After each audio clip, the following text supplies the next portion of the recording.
विद्यार्थ्यांनो, आज मी तुम्हाला इंग्रजीतून हॅपी न्यू इयर असं लिहून ग्रीटिंग कार्ड कसं बनवायचं आणि त्याच्यावर फुलापानाची सुंदर डिझाइन कशी काढायची ते तुम्हाला थोडक्यात सांगणार आहे.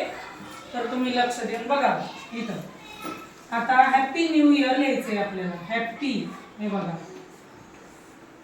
HAPPY P न्यू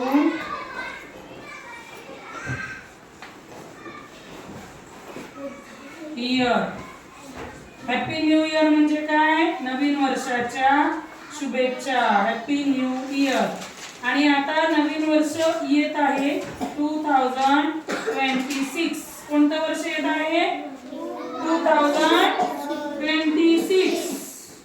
तर आपण त्याच्या शुभेच्छा देणार आहोत ग्रीटिंग कार्ड मधून. हॅपी न्यू इयर 2026 हे आपण आधी लिहून घ्यायचं तुमच्या ग्रीटिंग कार्डवर आणि त्याला आपण या बाजूने एक फूल काढूया, या बाजूने एक फूल काढूया. बरोबर?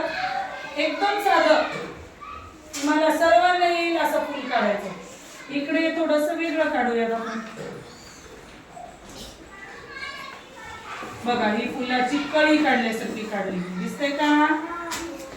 आणि त्याला अशी पानं काढायची. ही झाली तुमची फुलाची वेल. आपण काय करतोय? हॅपी न्यू इयर 2026 याचं बेड कार्ड बनवून आपण त्याला डेकोरेशन करतोय. इकडून एक फूल काढलं आणि त्या बाजूने एक फूल काढलं आणि येथे आपण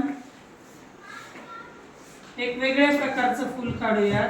जे वेगवेगळ्या रंगाने जर तुम्ही रंगवलं तर ते खूपच सुंदर दिसतंय. बघा, हे अशा रंगीत खडून असे त्याला बॉर्डर करायची वेगवेगळ्या रंगाने, आउटलाईन.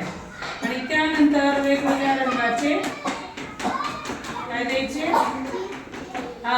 वेगवेगळ्या रंगाचे टिपके द्यायचे. आणि हे टिपके देऊन झाल्यावर तुम्ही स्टार काढू शकता. त्याला रिकाम्या जागी वेगवेगळ्या रंगाचे स्टार काढायचे. रंग मात्र वेगवेगळे वापरायचे. स्टार बघा, आता हे असे स्टार जर तुम्ही तुमच्या कागदावर रिकाम्या ठिकाणी सगळीकडे जर काढले तर तुमचं हे भेट कार्ड एकदम डेकोरेटिव्ह होईल. डेकोरेटिव्ह म्हणजे काय? सजवलेलं. खूप सुंदर अशी सजावट केलेलं हे तुमचं भेट कार्ड अशा पद्धतीचं होईल. तर कसं दिसतंय भेट कार्ड? Happy new year 2026. तर असं साधं सोपी डिझाइन काढून तुम्ही उद्या भेट कार्ड बनवायचं आहे. ते तुमच्या आईला, बाबाला, मित्रमैत्रिणींना, भाऊ बहिणीला आणि तुमच्या टीचरला तुम्ही द्यायचं आहे आणि त्यांना काय म्हणायचं आहे? Happy new year 2026. कळालं का तुम्हाला?